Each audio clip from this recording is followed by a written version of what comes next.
Assalamualaikum warahmatullahi wabarakatuh. Waalaikumsalam warahmatullahi wabarakatuh. Baik, yang terhormat Nurse Lantin Sulistiarini Eskep MKes selaku Dekan Fakultas Keperawatan Universitas Jember, dan juga yang kami hormati Kakak Penitia PPMB Fakultas Keperawatan 2021 dan teman-teman lainnya yang berbahagia.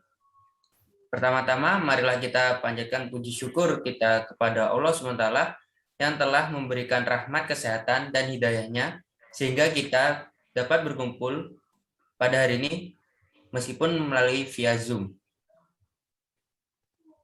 Baik, sebelumnya perkenalkan, nama saya Wahyu Rizky Adiat Maraharjo, NIM 212303101062. Saya dari kelompok 3 selaku moderator pada presentasi hari ini. Untuk anggota kami terdiri dari Halimatus Sa'diyah, Ardelia Ayu Pitaloka, Iza Duryarida, Putri Zakia Ais, Novi Rohindra Sofwan, Vila Novitasari, Putri Febri Nur Hidayah, Wahyu Rizky Adiat Maraharjo, Yasa Arga Lutfika, dan Vio Dwi Sagita Sinta Pratiwi. Baik, untuk selanjutnya yaitu pemaparan materi. Untuk pemateri saya persilahkan. Pada kali ini saya akan menjelaskan tentang poin nomor 1, yaitu alat yang terbuat dari kain. Next.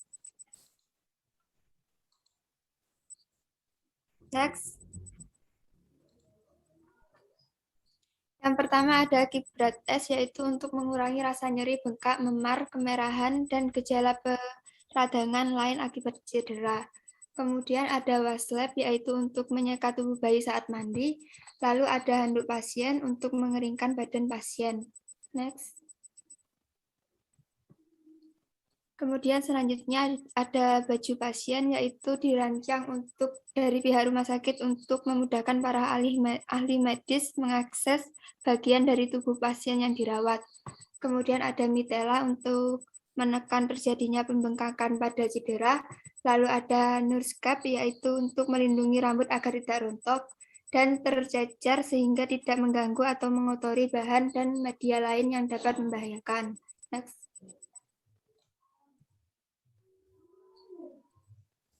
Lalu selanjutnya ada kain kasa, yaitu berguna untuk menutupi luka yang telah dibersihkan. Kemudian selanjutnya ada baju APD kain, yaitu sebagai alat pelindung diri. Lalu ada linen medis, yaitu lain-lain. Next.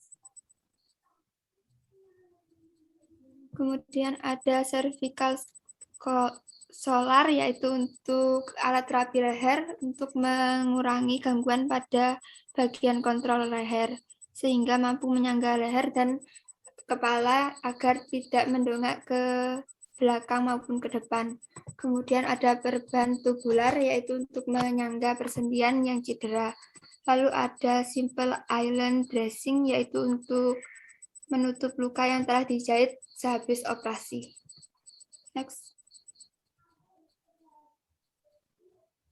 Lalu ada masker, yaitu untuk mencegah penularan dan penyebaran penyakit dari atau menuju mulut dan hidung. Lalu ada heating pad, yaitu untuk menghangatkan badan bila kedinginan. Lalu ada duk steril, yaitu untuk membatasi daerah pada bagian tubuh tertentu. Next. Selanjutnya akan diteruskan oleh rekan saya, Vio. Yang kedua, alat terbuat dari plastik. Next.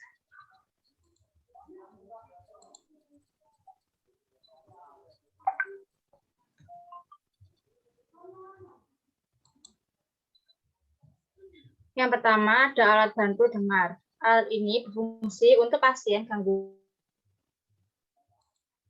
telinga pasien supaya dapat mendengar secara normal. Kemudian ada breast pump yang berguna untuk menguji. Kemudian ada tepel hoji digunakan apabila puting susu terluka agar bayi masih bisa menghisap ASI dari ibunya. Next.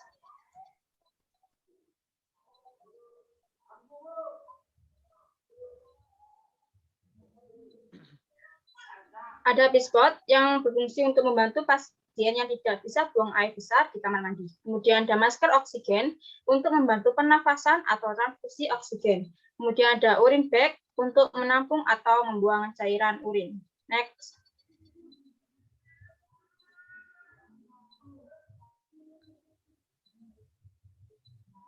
Lalu ada blood bag untuk menampung darah dan di dalamnya sudah terdapat koagulan atau penghambat pembekuan darah. Kemudian ada blood lancet untuk mengambil darah pada tubuh untuk dicek. Kemudian ada alat suntik yang berfungsi untuk masukkan cairan atau gas ke dalam tubuh pasien langsung ke pembuluh darah. Next.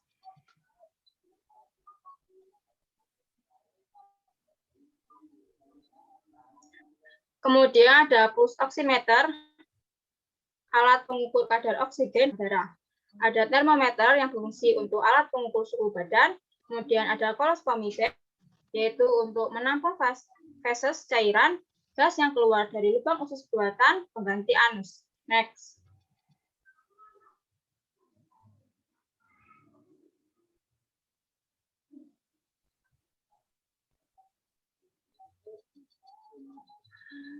Kemudian ada gelang pasien yang berguna sebagai tanda pengenal setiap pasien. Lalu ada beker plastik yang berfungsi untuk mengukur volume larutan atau bahan yang tidak membutuhkan tingkat ketelitian yang tinggi. Lalu ada alat infus yang berfungsi sebagai jalan masuknya cairan infus ke dalam tubuh pasien. Next.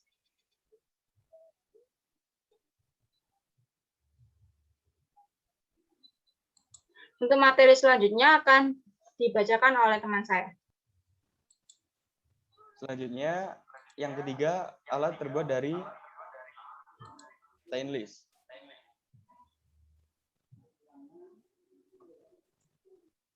Next. Yang pertama ada dressing jar stainless steel. Wadah yang digunakan untuk menyimpan kapas, jarum operasi, benang operasi, dan lain-lain yang direndam di dalam alkohol.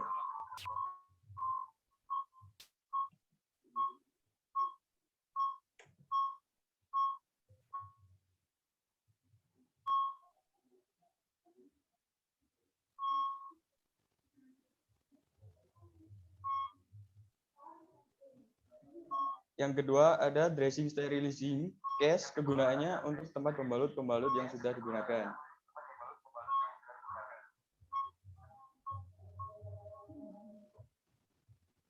Yang ketiga, dressing sterilizing drum, tempat mensterilkan pembalut-pembalut sebelum digunakan seperti pada tindakan operasi. Yang keempat, ada dressing trolley.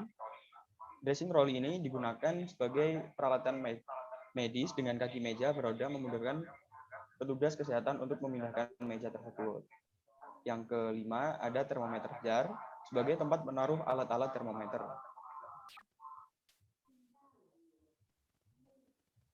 Yang keenam, ada bag instrumen tanpa tutup.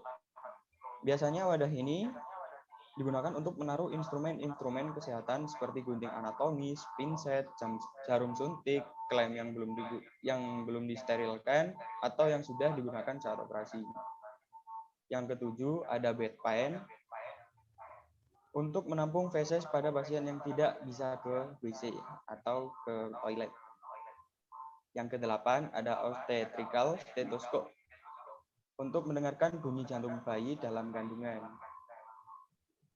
Selanjutnya. Yang 9, ada kateter instrumen tray untuk tempat menaruh peralatan kesehatan berupa kateter agar tetap steril. Yang ke-10, ada needle tray untuk menaruh alat-alat kesehatan berupa jarum-jarum. Kemudian yang ke-11, ada endodontic box. Biasanya ini digunakan sebagai tempat peralatan medis endodonsi yang digunakan oleh dokter gigi. Next.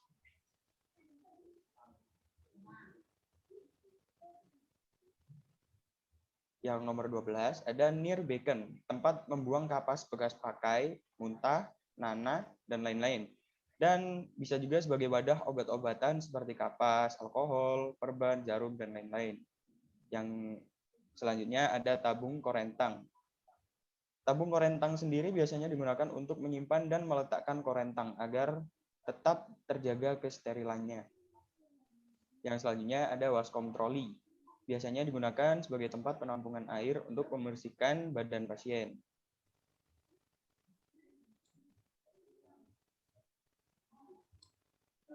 Selanjutnya ada hecting set. Biasanya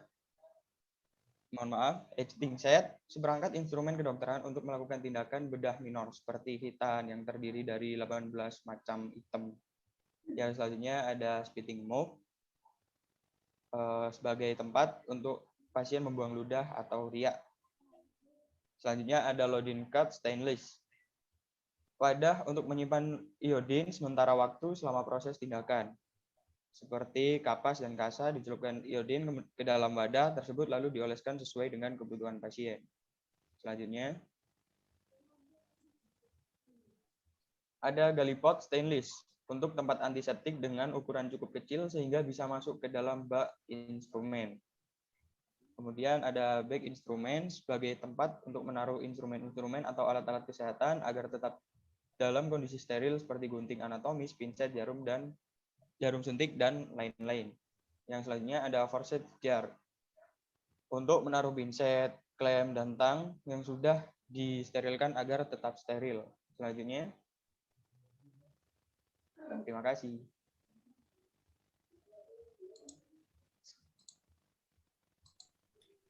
Baiklah, untuk acara pemaparan materi sudah dilakukan oleh kelompok. Untuk selanjutnya yaitu masuk ke sesi tanya jawab. Dipersilakan untuk audien memberikan pertanyaannya kepada kelompok.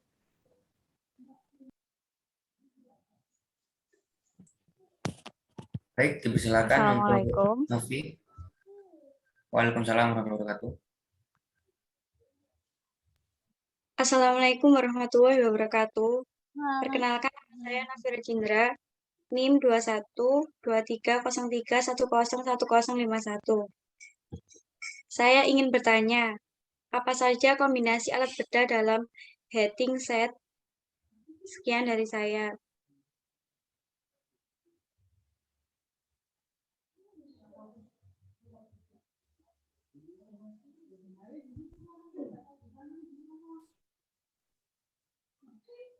Baik, mungkin dari kelompok bisa langsung dijawab pertanyaannya. Baik, saya akan menjawab pertanyaan dari Novi. Kombinasi alat bedah dalam heating set terdiri dari yang pertama bag instrumen, kedua pisau bedah, yang ketiga gunting, yang keempat forceps, yang kelima tang, yang keenam jarum, dan yang terakhir ada benang. Apakah diterima? Iya, bisa saya terima. Baik, mungkin ada yang akan mengajukan pertanyaan lagi. Silakan.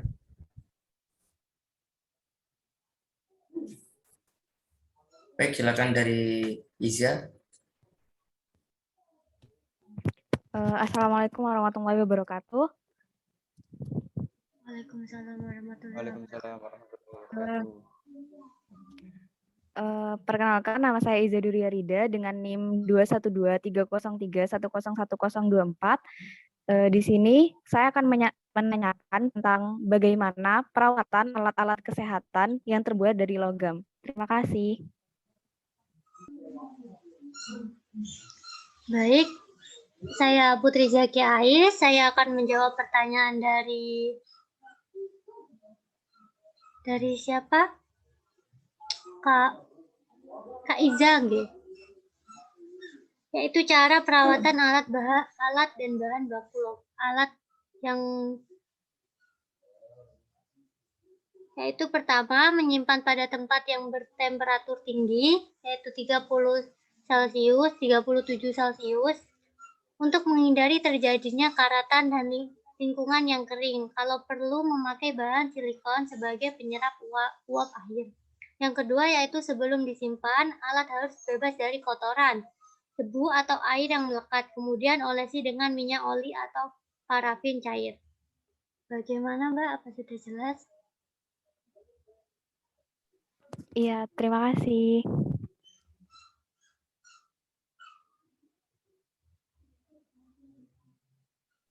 Baik, untuk pertanyaan selanjutnya, silakan pada Udien. Assalamualaikum warahmatullahi wabarakatuh. Mohon maaf sebelumnya saya izin bertanya. Perkenalkan, nama saya Putri Febri Nur Hidayah dengan NIM 212303101060. Di sini saya akan bertanya mengenai bagaimana cara mensterilkan alat instrumen kesehatan yang baik dan benar. Terima kasih. Wassalamualaikum warahmatullahi wabarakatuh. Baik, terima kasih telah menjawab pertanyaan dari saya. Baik, sebelumnya apa suara saya terdengar dengan jelas? Ya, sudah. Saya akan menjawab pertanyaan dari Putri Febri, yaitu bagaimana cara mensterilkan alat instrumen kesehatan yang baik dan benar. Yang pertama bisa dengan pemanasan, kemudian yang kedua bisa dengan radiasi sinar gamma, ketiga melalui filtrasi atau penyaringan, dan yang keempat melalui bisa menggunakan desinfeksi. Terima kasih. Baik, kalau tidak ada pertanyaan lagi daripada audien, saya persilakan untuk notulen membacakan kesimpulan materi pada presentasi hari ini. Baik, terima kasih atas waktunya. Kesimpulan pada presentasi kali ini yaitu alat instrumentasi ada yang terbuat dari kain, plastik, dan stainless. Setiap alat memiliki fungsi serta cara merawat yang berbeda-beda. Alat yang berbeda bahan, beda pula cara merawatnya, serta beda pula cara penggunaan dan penyimpanannya. Baik, demikian pemaparan materi kelompok 3 yang dapat kami sampaikan. Saya selaku moderator, mohon maaf apabila ada kesalahan kata. Wabillahi taufiq wal hidayah. Assalamualaikum warahmatullahi wabarakatuh. Waalaikumsalam Waalaikumsalam warahmatullahi wabarakatuh.